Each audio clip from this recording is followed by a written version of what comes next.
আজান হওয়ার সময় নামাজ অথবা কোরআন পড়া যায়? আজান যখন দিবে, যদি আপনি সালাতে না ঢুকে থাকেন, সালাত পড়বেন না।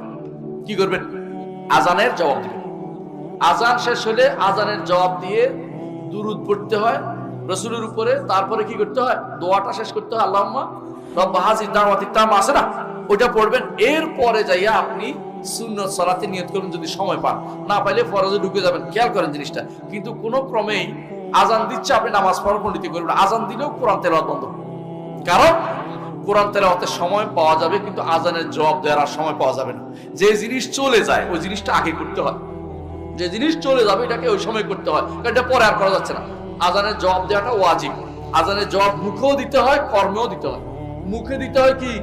আল্লাহু আকবার, আল্লাহু আকবার, আল্লাহু আকবার, আল্লাহু আকবার, আশহাদু আল্লা ইলাহা ইল্লাল্লাহ, বুঝছেন তো?